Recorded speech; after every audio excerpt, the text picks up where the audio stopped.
Ako nga eh. Hindi pa ako wala akong kaalam-alam dito sa pag ng kakao. Akin lang ay nag-research ako. Tumitingin ako sa sa mga tutorial sa YouTube para kahit papaano ay meron tayong kunting karanasan mga kamags. Kunting kaalaman. Nga pala, hindi. Dahil pag hindi tayo handang matuto, ay wala rin tayong patutunguhan yan.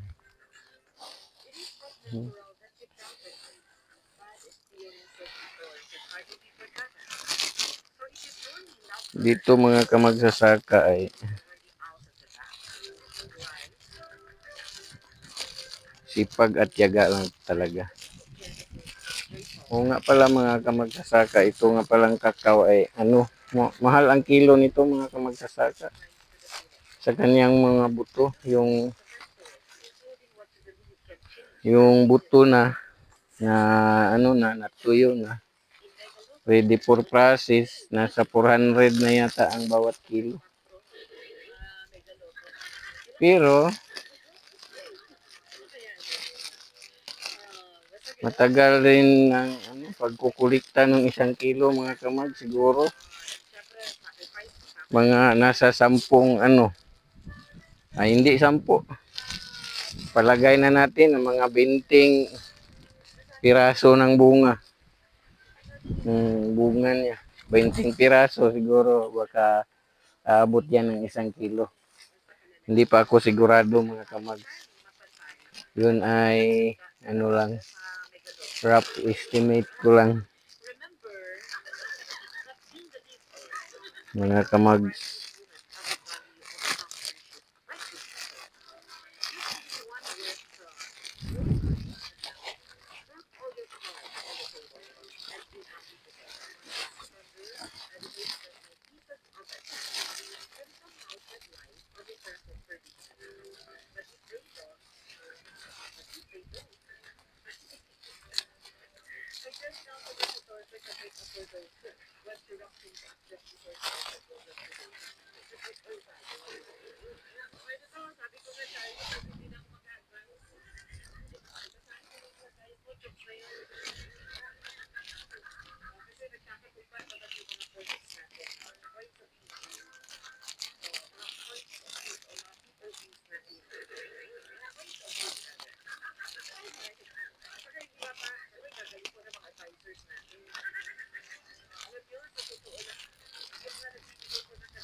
Tapos na siya mga kamags. Yan na, tingnan nyo mga kamags.